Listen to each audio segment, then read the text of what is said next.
Bhagavatam. We are on Canto 1, Chapter 13, and the text for today is text 8. So, Prabhuji, we can start with the Manglacharan, and Yes, then we can start with the text.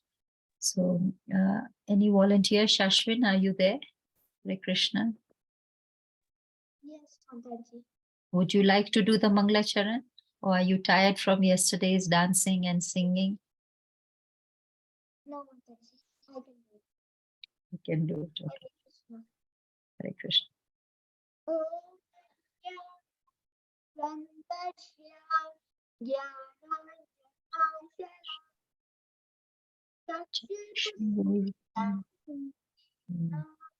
Tasmai Shri Guru Shri Chaitanya Bhutale Swayam Rupa Ramaya Dadanti Swapadanti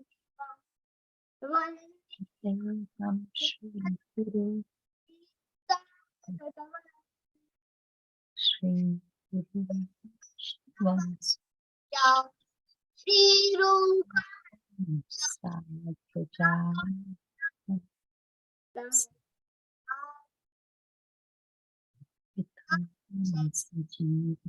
Satvedam Swavadutam Parijana Sahitam Krishna Chaitanya Shri Radha Krishna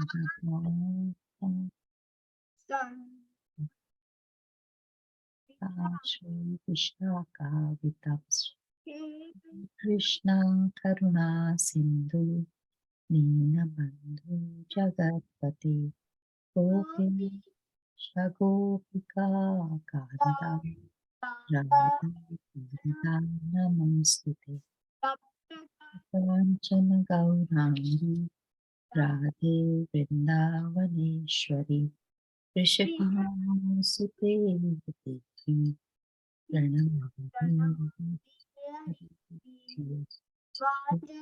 Kalpatarubhyascha Kripa Sindhu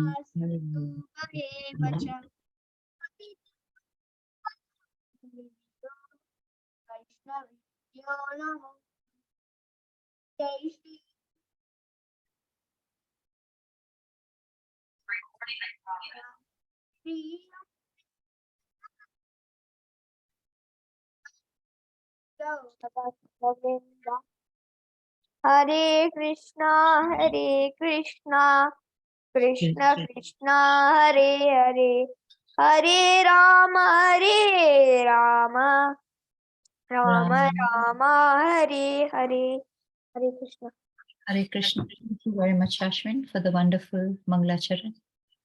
Hare Krishna, Prabhuji, would you like to share the screen? I have given you the rights, Prabhuji. So okay, thank you so much, Mataji. I hand over to you, and we can you can tell us when you want us to read. Sure. It's a long purport today. Yeah.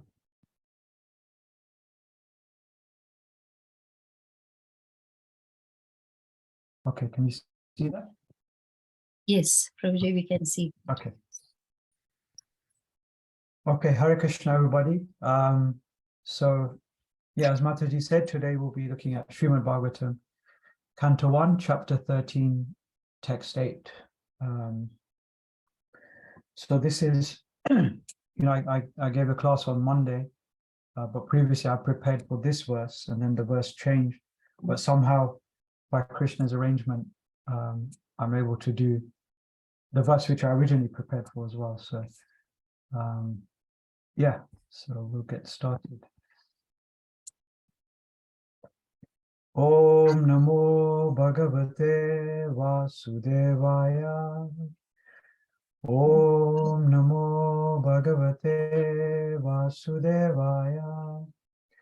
Om Namo Bhagavate Vasudevaya. So go through the Sanskrit first. Yudhishthir Uvacha Api Smaratano Yushmat Pakshachaya samedhitan vipadganad vishagnyade mochita yat samatrikaha. Translation. Maharaj Yudhishthir said, "My uncle, do you remember how you always protected us, along with our mother, from all sorts of calamities? Your partiality, like the wings of a bird, saved us from poisoning and arson." Sorry Okay, about yeah, no problem. So as we, just to remind us before we go into Prabhupada's purport, that here Maharaj Yudhishthira is speaking to his uncle Vidura, who is, after his long absence, he's returned. So as we've heard so far, he's returned after a long time, and everyone has been very, very joyful, very, very pleased that he's finally returned. And we heard previously that it was as if life had returned to them. They were kind of almost dead, they felt, without him. And then when he returned, it was like life returned to their bodies. So now we'll hear further what happens. Okay, so purport by His Divine Grace, Srila A.C. Bhaktivedanta Swami Prabhupada, Srila Prabhupada Ki Jai. Yeah. Okay, so we've got quite a few slides this time to go through, and had to split the purport into 10 different sections because there's quite a lot of important points to cover. So okay, so we won't even have enough volunteers to read all of the sections. But yeah, maybe if someone would like to read the first slide, please. Hare Krishna Prabhuji, I'll start with the first slide. Sure, thank you. Due to Pandu's death at an early age, his minor children and widow were the object of special care by all the elderly members of the family, especially Bhishma Deva and Mahatma Vidura. Vidura was more or less partial to the Pandavas due to their political position. Although Dhritarashtra was equally careful for the minor children of Maharaja Pandu, he was one of the intriguing parties who wanted to wash away the descendants of Pandu and replace them by raising his own sons to become the rulers of the kingdom. Hare Krishna, thank you, Mataji. So, so we're hearing in this verse now, Maharaj Yudhishthira is reminding Vidura about in the past, during their childhood and the early years, when there was so many calamities. Maharaj Yudhishthira is saying, but it's not just calamity, it's attempts to murder them, but he's kind of speaking in a diplomatic way, just saying calamities, but it's basically murder attempts. And Vidura saved them from all these things, as well as their mother Kunti Devi. So Maharaj Yudhishthira is saying that Vidura was showing partiality towards the Pandavas in preference over the sons of Dhritarashtra. And then he's giving an analogy of the wings of a bird, how like a bird protects the eggs with its wings. Similarly, Vidura saved them from such attempts like poisoning and arson. So we'll hear more about the arson attempt, the attempt to burn them alive. We'll hear more about that in Prabhupada's purport. But for now, let's look at this first section. So Prabhupada is explaining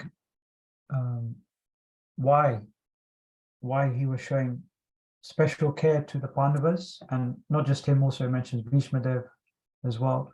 Why were they showing special care to the Pandavas? Because they had lost their father at an early age.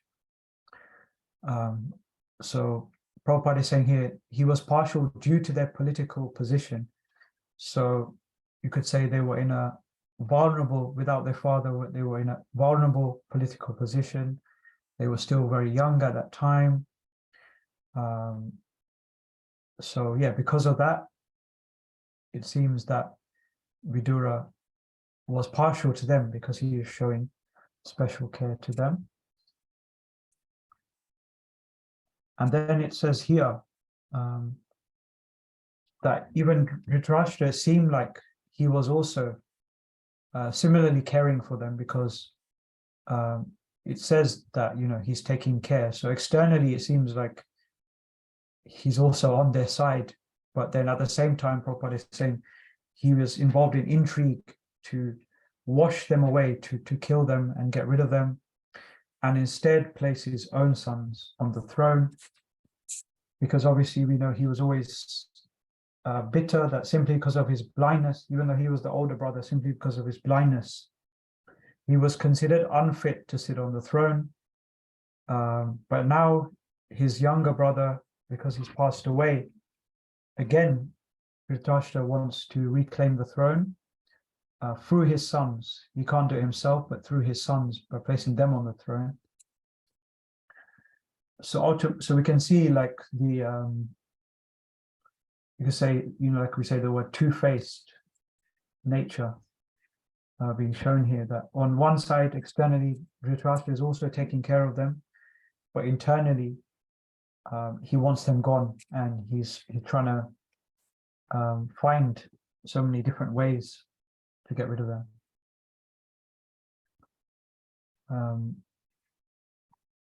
Yeah, would anyone like to read the second part of the purport, please? I can- Prabhu, I can read. Sure, Prabhu. Mahatma Vidura could follow this intrigue of Dhritarashtra and company, and therefore, even though he was a faithful servitor of his eldest brother, Dhritarashtra, he did not like his political ambition for the sake of his own sons. Hare Krishna. Thank you, Prabhu. So, okay. So Mahatma Vidura, he can understand what is going on. So as we said, you know, even though externally he's looking after them, but internally he wants to get rid of them, and he has this bitterness. So Mahatma Vidura, he can understand all of this. He knows what is in his brother's heart, what is his actual ambitions. So obviously here it says clearly he did not like Dhritarashtra's political ambition, but at the same time, so you can see clearly Dhritarashtra is not a very pious person, to say the least. Whereas Vidura is described as a Mahatma, so he's a very great person, very great devotee as well. So why is he? It says here, faithful servitor. So why is he faithfully serving such an impious person as Dhritarashtra? So if we look into this further, you could say that Vidura is a faithful servitor because obviously he always wants what's best for Dhritarashtra, for his brother. And so how is he faithfully serving him? By always trying to give him good advice, good guidance, wherever he can. He's one of Dhritarashtra's advisors. And, even if that means, pointing out if Dhritarashtra is going wrong, if he's doing something that he shouldn't be doing, then Vidura would also advise him in that way, that he should not do that. So this point that he did not like his political ambition, and he voiced that concern as well. It's not that he just stayed silent, but if he didn't like anything, then he would actually point it out. So, I'm sure we've heard this explained in some way or other. It's quite a common thing that people sometimes say that, like a friend, a friend is there for you, during the good times and things like that. But then when things are going wrong, then a great friend will actually point that out. So, and I've heard similarly about this point with regards to the Ramayana. So just to explain, so as we know from the Ramayana, after Ravan kidnapped Sita Devi, and then he actually had meetings with all his advisors after this had happened, and just to get their opinion on the situation. So he said, some, because then they find out Lord Ram is going to come to try and recover Sita Devi. So then, yeah, that's why they're having this council meeting basically. So some of Ravana's top advisors or top generals, they're like, it's okay, don't worry about anything. We'll go and kill.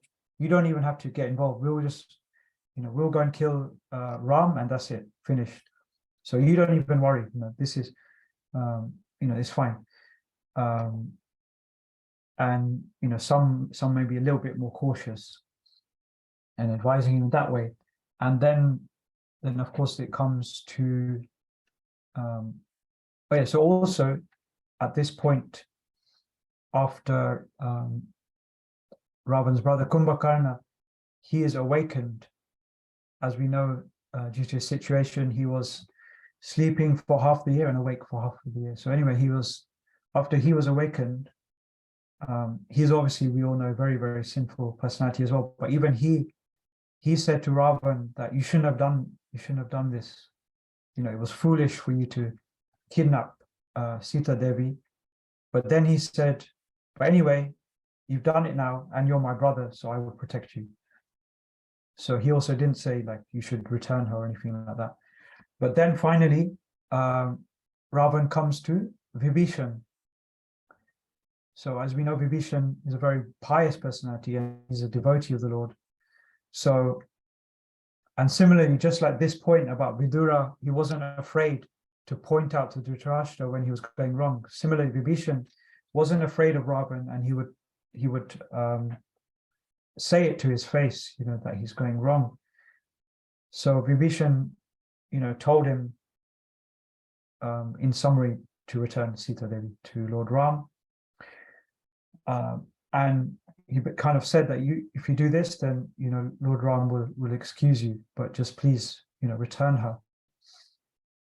And of course, as we know, he didn't take this advice, and he was very angry.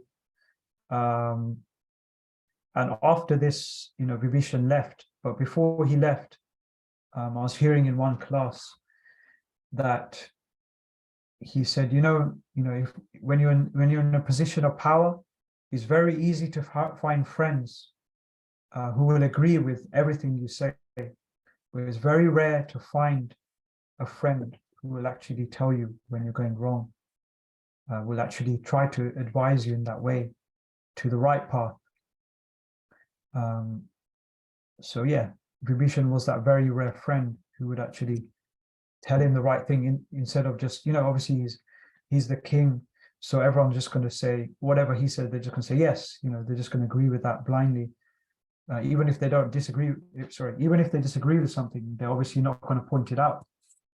But Vibhishan wasn't afraid of anything in that sense. But anyway, so after that, as we know, he left, and then he went to take shelter of Lord Ram. So that was Vibhishan. But there's kind of varying accounts of that. So I heard that in a class, but also then we have in ISKCON, often devotees read Krishna Dharma Prabhu's account of the Ramayana. In there, the same thing that Vibhishan said is actually is attributed to Marich, Ravan's uncle Marich. He said in that book, it says that he says this to Ravan, that it's very rare to find a friend who will actually tell you where you're going wrong. But either way, whoever said it is a very powerful point. Okay, so we heard he's a faithful servitor. At the same time, he did not like the political ambition. So what is that? Let's hear a bit more about that political ambition. So Srila Prabhupada says in the purport to Srimad Bhagavatam 3.1.6, he says, Dhritarashtra was blind from birth, but his blindness in committing impious activities to support his dishonest sons was a greater blindness than his physical lack of eyesight. The physical lack of sight does not bar one from spiritual progress, but when one is blind spiritually, even though physically fit, that blindness is dangerously detrimental to the progressive path of human life. So very, very similar. This part I've highlighted is almost the same sentence that, political ambition for the sake of his own sons. And here it says, impious activities to support his dishonest sons. So one thing here is that, we could think, or no, Dhritarashtra could have thought that, okay, I'm blind, but I've heard this in classes, Dhritarashtra could have thought, I'm blind, but at the same time, I'm not lacking in anything else. I may not be sitting on the throne like I wanted, but still I'm, well, he's basically second to the emperor. When Pandu was around, he was just second to him. But he's still very, very high position. He's part of the royal family. He doesn't lack any material needs or wants. He has everything that anyone, apart from the blindness, he could have. He had everything that anyone could possibly want. So he's not lacking in anything else.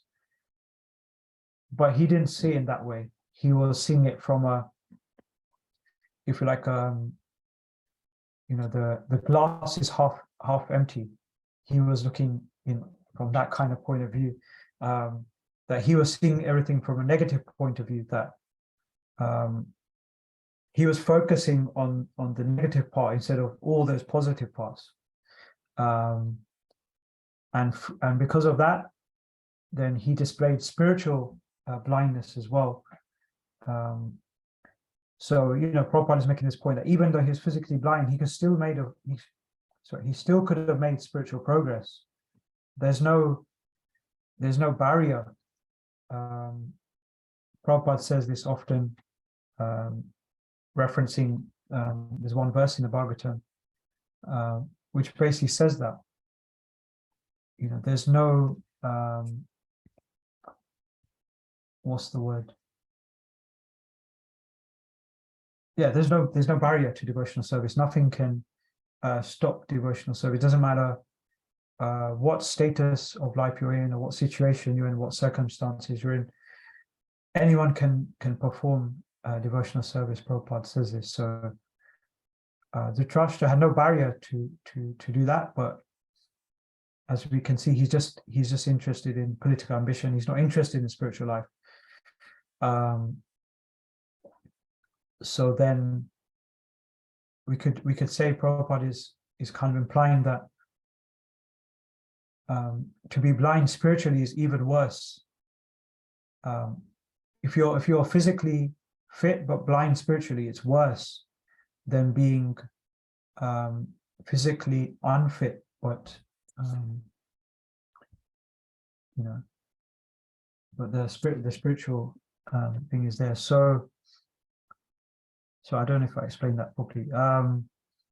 But he's saying basically that spiritual blindness is worse than physical blindness. That's what I was meant to say. So it's saying that it's dangerously detrimental to the progressive path of human life. So that's implying spiritual progress is part of progressive path of human life. So because the spiritual life is a part of human life, as we know, Prabhupada says, if we're just eating, sleeping, mating, defending, we're not human. We're not human, basically. We're animals. We're living animal life. But this spiritual life, if we're practicing that, then we are on the path of human life.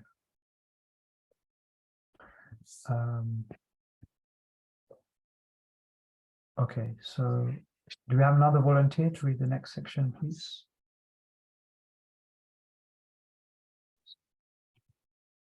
I can continue. Sure, thank you. He was therefore very careful about the protection of the Pandavas and their widow mother. Thus, he was, so to speak, partial to the Pandavas, preferring them to the sons of Dhritarashtra, although both of them were equally affectionate in his ordinary eyes. Hare Krishna. Hare Krishna. Thank you. Okay, so again, Prabhupada is making this point that he specifically gave protection to the Pandavas and their widow mother Kunti Devi. So in that sense, it seemed that he was partial to the Pandavas, and not specifically on this point, but Prabhupada sometimes gives this point in his classes that, you know, a parent, they may have a very young child or a baby, and then they may also have a more grown-up child. So obviously the older child who can, to some extent, they can look after themselves in comparison to the young child who's helpless, who can't look after themselves at all. So it's necessary for the parent to give greater care for the maintenance of that young child. But it doesn't actually mean, you know, or they love the young child more, or they're more partial to the young child. It's just the young child is more helpless, so they just need that extra care. Obviously not that they don't care for the old one, but you know. So similarly, I thought it's a very apt analogy for this point as well, that in the same way Vidura was taking greater care of the Pandavas because they lacked the protection, you know, of a father. So it was just necessary. It doesn't necessarily mean he loved them more or anything like that, but it was just necessary to give them greater care. So therefore, because it, you know, if someone looking at that situation from outside, then they'll think, oh, he's partial to the Pandavas because he's spending more time caring for the Pandavas. So that's why it seems like he's partial. But then there's also this point about equal affection. So like Prabhupada is saying here, I'll just read this because it's on the same thing. Prabhupada says that he was equally affectionate to both the camps of nephews, in the sense that he always chastised Duryodhana for his intriguing policy against his cousins. He always criticized his elder brother for his policy of encouragement to his sons. And at the same time, he was always alert in giving special protection to the Pandavas. All these different activities of Vidura within the palace politics made him well known as partial to the Pandavas. So just the second point I'll mention first, because it's just continuing on from what we just said. This is why it seems like he's partial, and he's basically, it says well known as partial. So he's basically got a reputation within the palace of being partial to the Pandavas. So everyone kind of believes that he's partial to the Pandavas. It's not like a secret. And then if we go on to this first point, so it might be a bit confusing that, like it's saying, he's equally affectionate to both. So for the Pandavas, we already heard how he's giving special care to the Pandavas.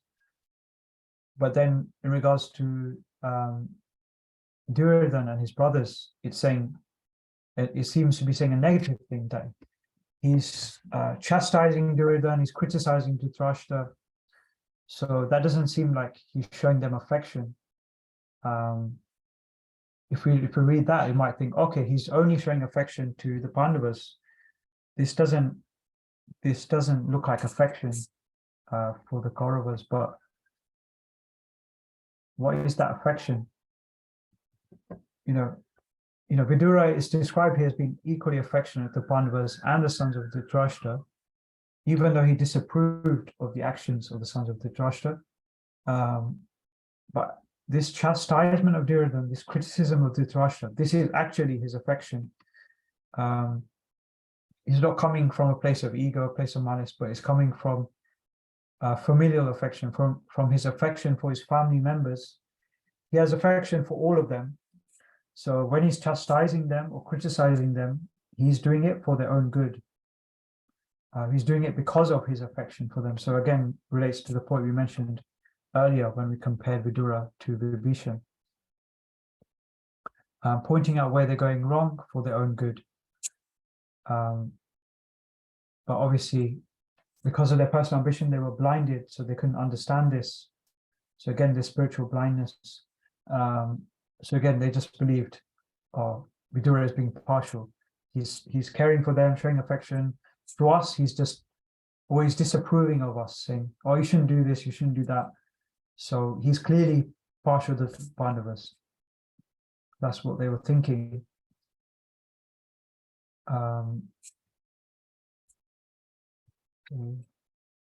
Anything else? Okay, so okay, would anyone like to read the next section of the purport, please? Okay, Prabhu, I can read. Okay, Prabhu, thank you. Maharaja Yudhishthira has referred to the past history of Vidura before his going away from home for a prolonged pilgrim's journey. Maharaja Yudhishthira reminded him that he was equally kind and partial to his own grown-up nephews, even after the battle of Kurukshetra, a great family disaster. Hare Krishna. Hare Krishna, thank you, Prabhu. Okay, so in this verse itself that we're reading today, Maharaj Yudhishthira is referring to the past incidents that happened with Vidura and how he protected them before he left. So, and through that, because if we just go back,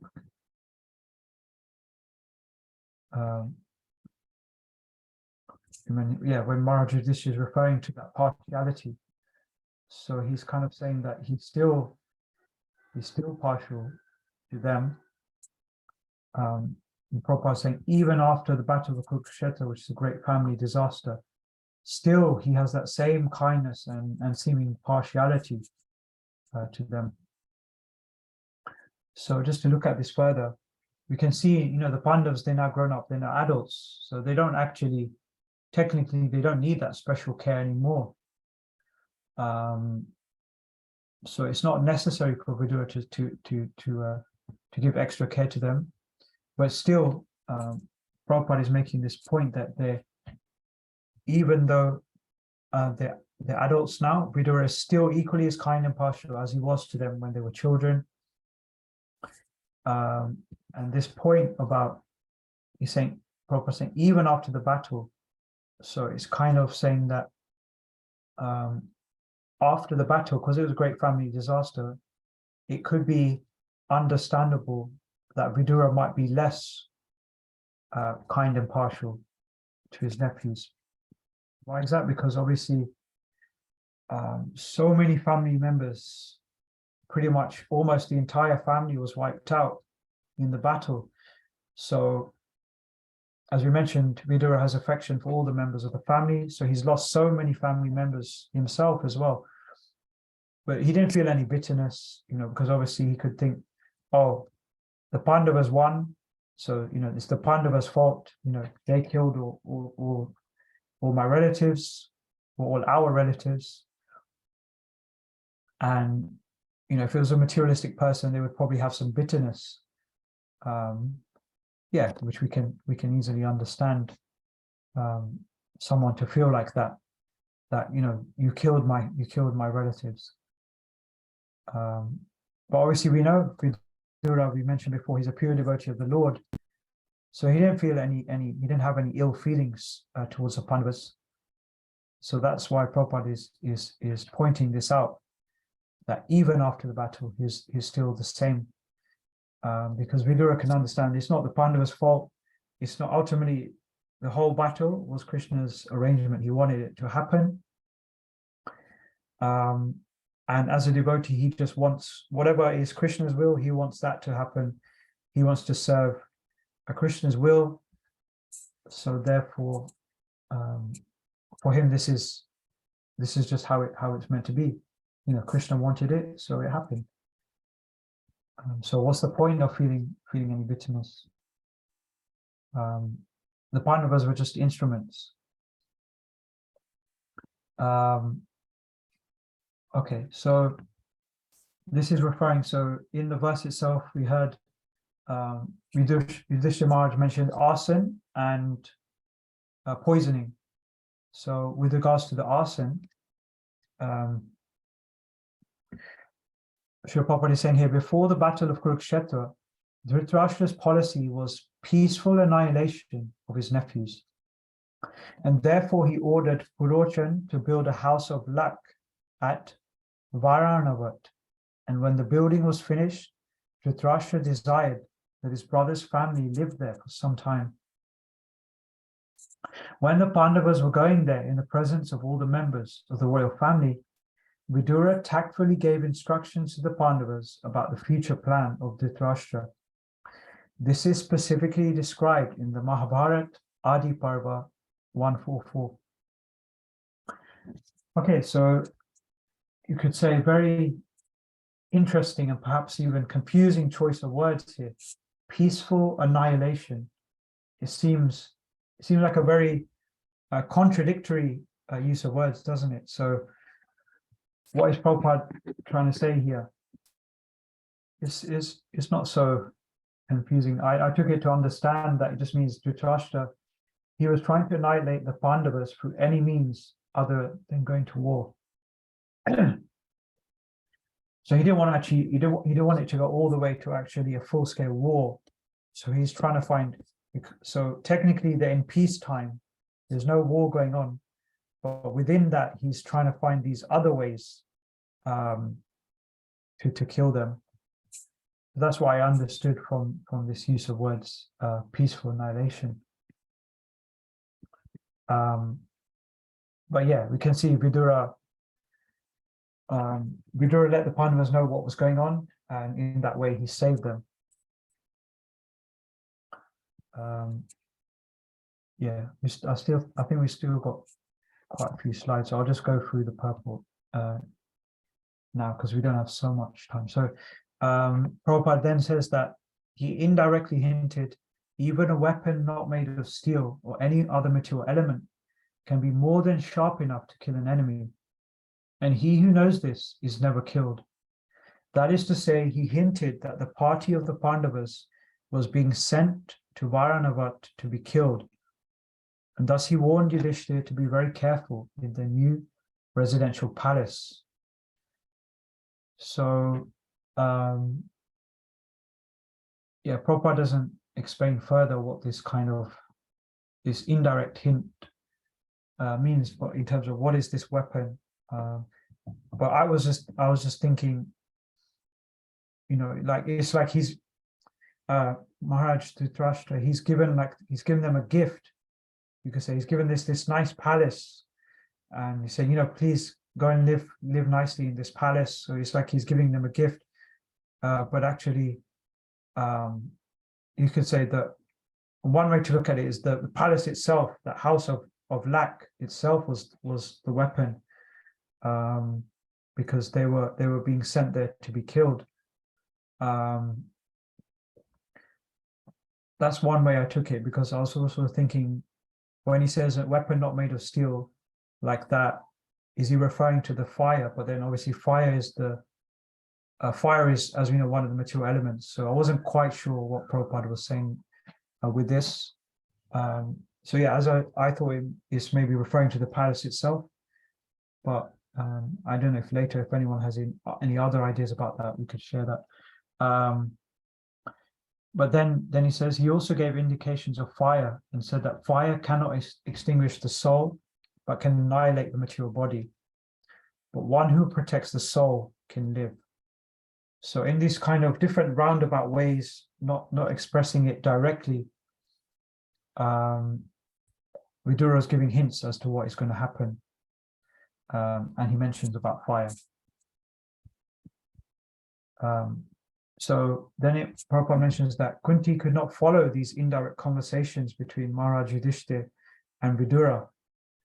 And thus, when she inquired from her son about the purport of the conversation, Yudhishthira replied that from the talks of Vidura, it was understood that there was a hint of fire in the house where they were proceeding.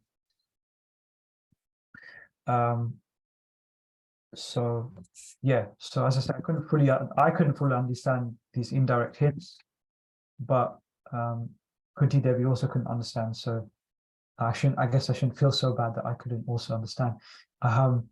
So yeah, so after that, Vidura then also came in disguise to the Pandavas. So first he'd already given this hint of what the plan is.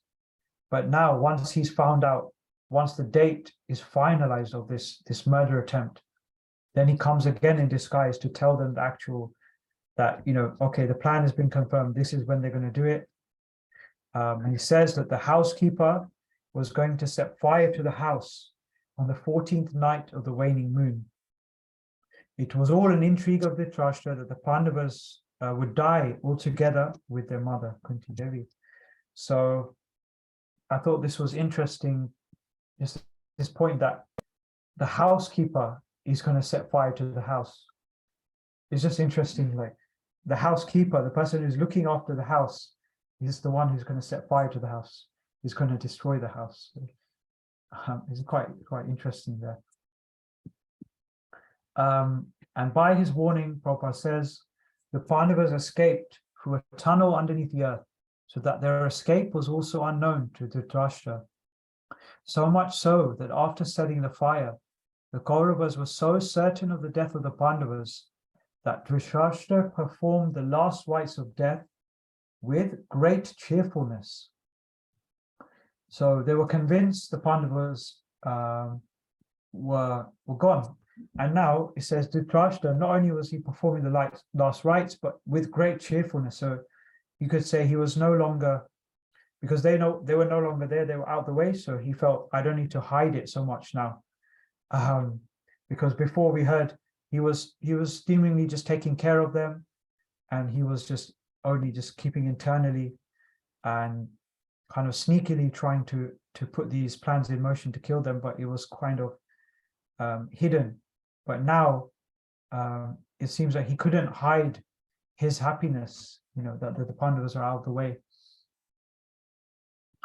And Prabhupada says, during the mourning period, all the members of the palace became overwhelmed with lamentation, but Vidura did not become so, because of his knowledge that the Pandavas were alive somewhere. So obviously, Dhritarashtra may be happy, but it's not that everyone is happy, because still the Pandavas are their relatives. So still the palace has become overwhelmed with lamentation. But Vidura, obviously, he understands what's going on, and he knows the Pandavas escaped because it was his advice which allowed them to survive. So he is not actually lamenting because of knowledge. So just for a little bit, I just wanted to focus on this point about lamentation and knowledge, because we understand we can overcome lamentation through spiritual knowledge.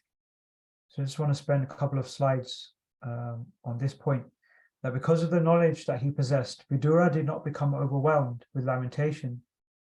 And similarly, when we experience lamentation, spiritual knowledge can help us to overcome it. So in this way, we can kind of relate this to our own lives, this point.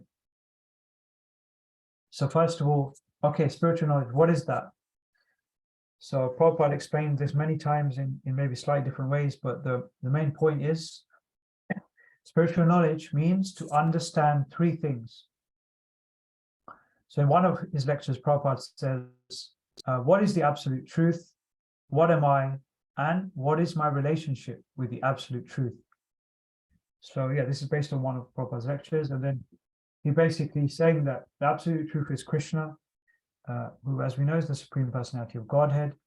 Then what am I? You know, I'm not this body, I'm a spirit soul. And then what is my relationship with the absolute truth, with Krishna? I am a part and parcel of Krishna. And Prabhupada says, he is my eternal master, he is my eternal father. So this is the spiritual knowledge that we need to understand. And then, okay, so we've got that knowledge, we understand that knowledge, then what is the result of that? Krishna says in Bhagavad Gita, chapter 18, text 54 and 55. I'll just put them together because they're both related to this point. That one who is thus transcendentally situated at once realizes the Supreme Brahman and becomes fully joyful. He never laments or desires to have anything. He is equally disposed towards every living entity. In that state, he attains pure devotional service unto me. One can understand me as I am, as a supreme personality of Godhead, only by devotional service. And when one is in full consciousness of me by such devotion, he can enter into the kingdom of God. So we can see here the first, text 54. I mean, they're both very famous verses, but we can see text 54, is the verse which starts, Brahma Bhuta Prasannatma Nashochati Nakanshati. Nashochati, he never laments, Nakanshati, never desires. So we're talking about how we can overcome lamentation. So how does that spiritual knowledge allow us to overcome the lamentation? Because we become transcendentally situated, become fully joyful. So because we're in that position, then there is no lamentation or desire to have anything. And then in that state, one can attain pure devotional service. And Krishna is making the point, only by devotional service can one actually understand me. And then through that, once they're in full consciousness of me, they can go back to Godhead, basically. Okay, and in the purport to text 54, Prabhupada says, when one is engaged in pure devotional service, there is no misery. The devotee in Krishna consciousness has nothing for which to lament or desire. Since God is full, a living entity who is engaged in God's service in Krishna consciousness becomes also full in himself. He is just like a river cleansed of all dirty water. Because a pure devotee has no thought other than Krishna, he is naturally always joyful. He does not lament for any material loss or aspire for gain, because he is full in the service of the Lord. So Prabhupada is clarifying that if we're transcendently situated, we're situated in the Lord, how does that actually mean we don't desire anything else? So Prabhupada explains, because God is full. So when one is in full consciousness, or in Krishna consciousness of God, then one also becomes full. So full, as we know, it means we don't need anything else. So we're fully satisfied. It's basically the point. That, so I have everything. So what more do I need? I don't need any of these other material things. I have Krishna. Okay, so then further in that same purport, the end of the purport, so Prabhupada is explaining how can this actually be achieved, this stage that we're hearing about. Ultimately, this whole process which leads to achieving that stage, Prabhupada says, such a stage can be achieved by the mercy of Lord Chaitanya, who preached pure devotional service in this age. So I included this for two reasons. Obviously, one, it explains further this whole point, but also initially I thought I'd be giving this class before Gaur Purnima, so I thought also it'd be nice to mention Lord Chaitanya, but I will still talk a little bit about him. Just a couple of slides after this. So this point about the mercy of Lord Chaitanya. So let's just hear a little bit about the mercy of Lord Chaitanya. So this is a verse I read maybe last week, I think.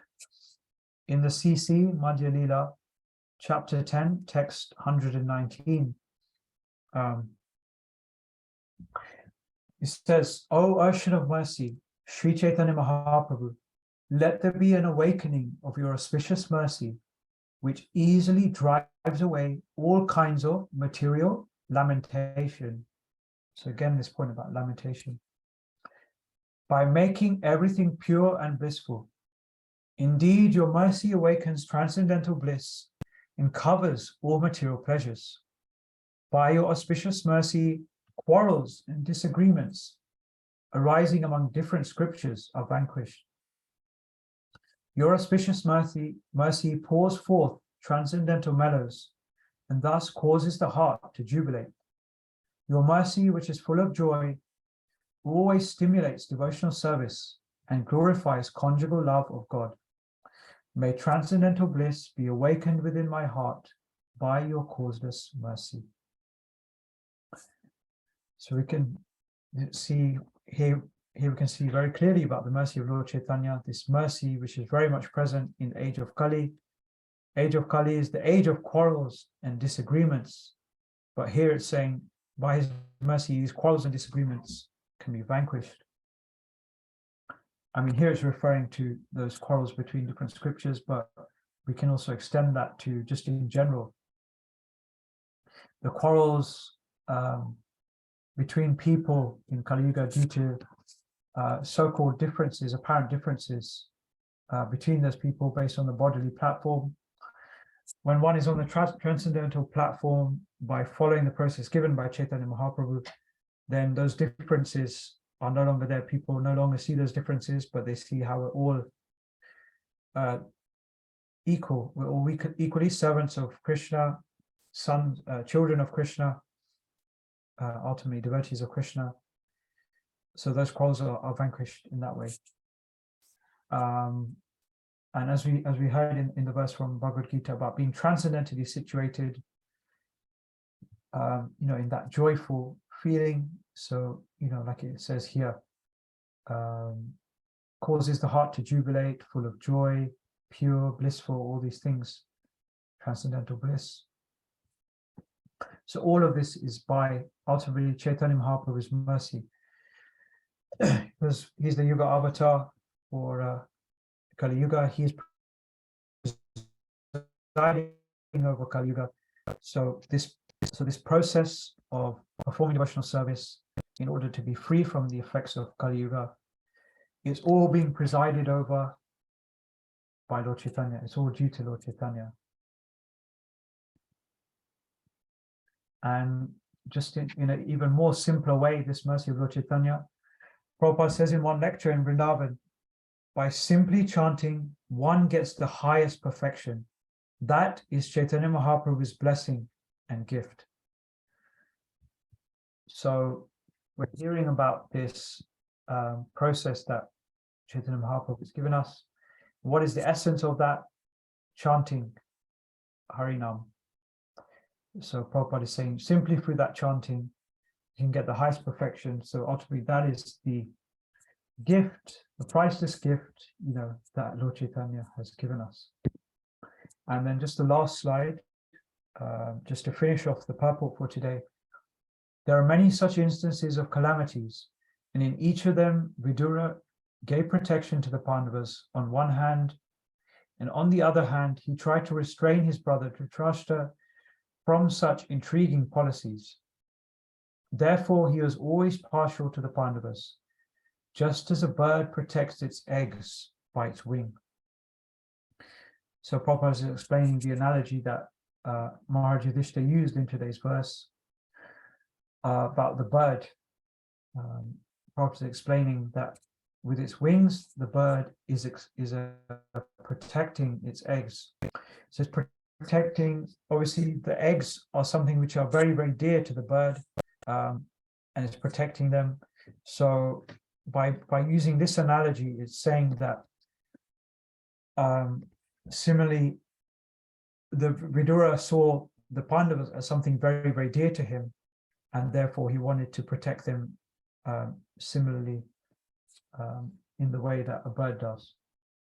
And I believe that's the... Okay, sorry, I thought that was the last slide. Okay, just on this final point, I know we're nearly finished. As we know from the example of Arjuna in the Battle of Kurukshetra, Krishna uses his pure devotees as instruments through which to enact his will. And we also know that Krishna always protects his devotees. When Indra unleashed his wrath upon the inhabitants of Raj, the Lord said to himself, this is a verse from Srimad Bhagavatam, Canto 10, the Lord says, I must protect the cowherd community by my transcendental potency, for I am their shelter, I am their master, and indeed they are my own family. After all, I have taken a vow to protect my devotees. So we have these 2 points that Krishna works through his pure devotees to enact his will, and at the same time he's given a vow to protect his devotees. So if we bring these 2 points together,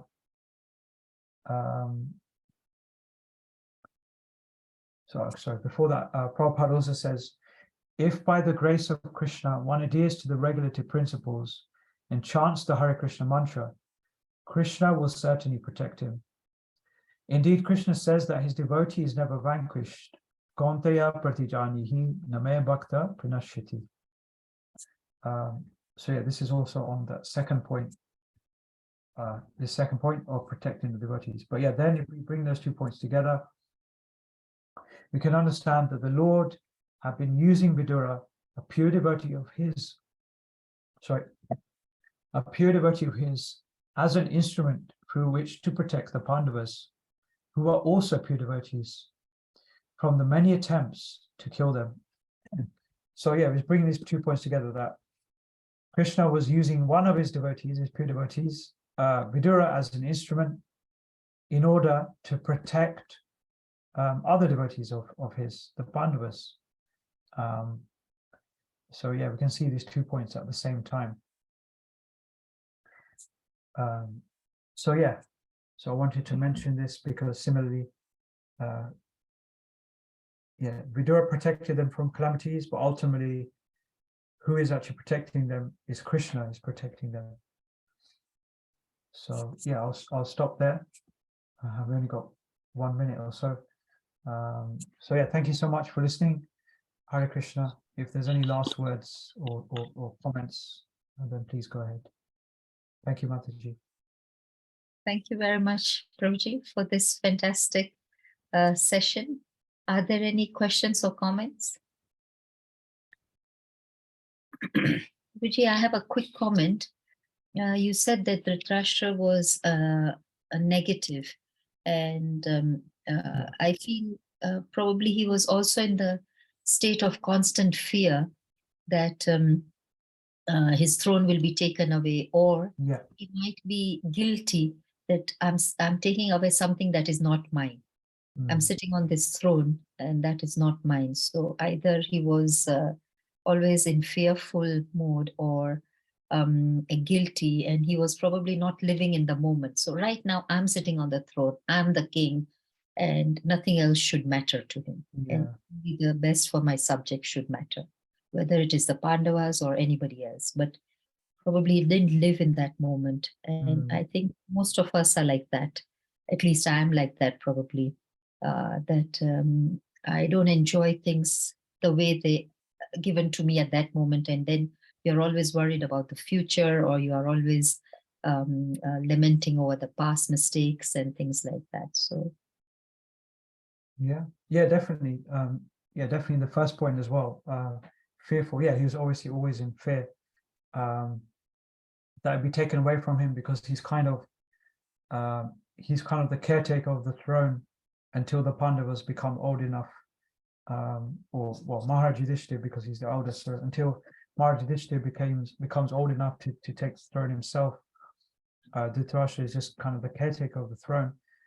But on the second point, I don't think he would be guilty, in the sense that, at least from what I've heard, that because he was the eldest brother, but only because of his blindness, he was considered unfit for the throne. So I think, at least now, in this point in the story, in the past time, he felt he was the rightful person to be on the throne. He felt that the throne belonged to him. It's just because of like a technicality of his blindness that he was deprived of what he thought was his own property. So sorry, just getting a bit of a cough. So yeah, so through these attempts to get rid of the Pandavas, he's probably just thinking that this is just my way to reclaim what is actually mine.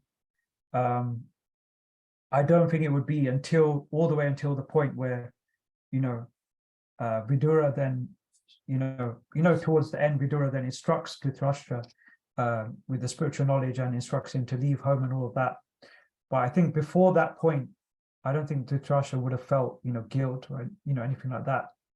Because he was so absorbed in just thinking, this throne is mine, and I want it, in any way I can get it, either me personally being present on the throne or through my son, through Duryodhan, but somehow or other, the throne is mine.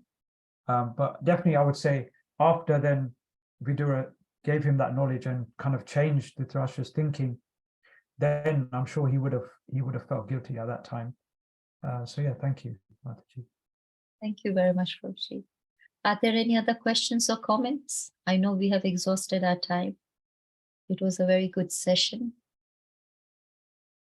If there are no more questions or comments, can I request Parth Prabhu? Parth Prema Prabhu, are you there? Prabhuji, can you end the session, please? Thank you. Hare Krishna. Yeah. Thank you very much, Prabhuji, for your nice class. It is a describing about the Vidura's how much he affectionate to the Pandavas, although he was in the Kauravas empire. He's a part of the Kauravas empire, but all the time he was he's a loving care of the Pandavas because he's the truth. Before he was Jamaraj, Vidura was the Jamaraj. By the course of some one stages, he getting the Shudra life in the Vidura, so that he knows what is the judgment, what is the right, because Jamaraj is the Nyaya, he the judgment of the God.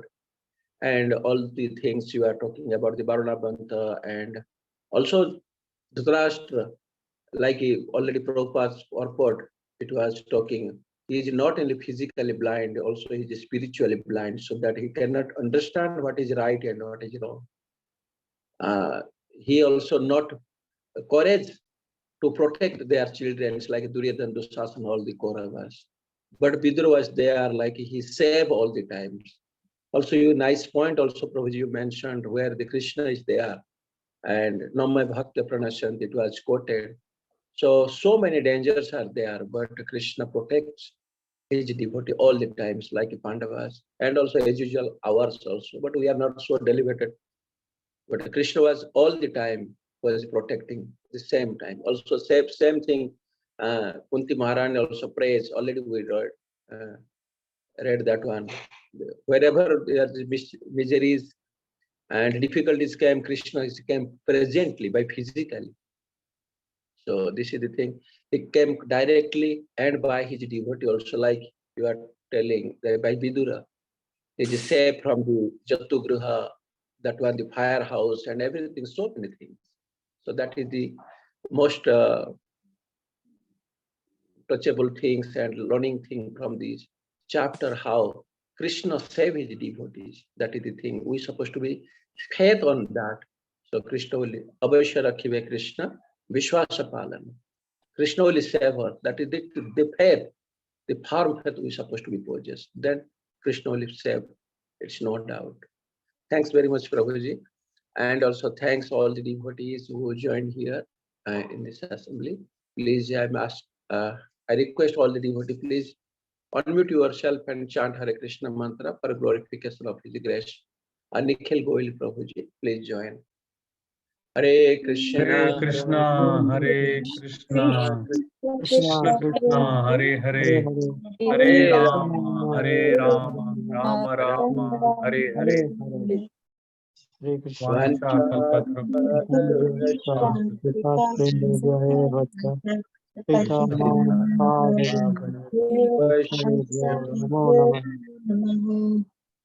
Srila Prabhupada ki Jai. His grace Nikhil Gohil Prabhu ki jai. Jai. Hare Krishna. Jai. Hare Krishna. Thank you. Thank you, Thank you, Prabhuji. Prabhuji. Hare Krishna. Hare Krishna.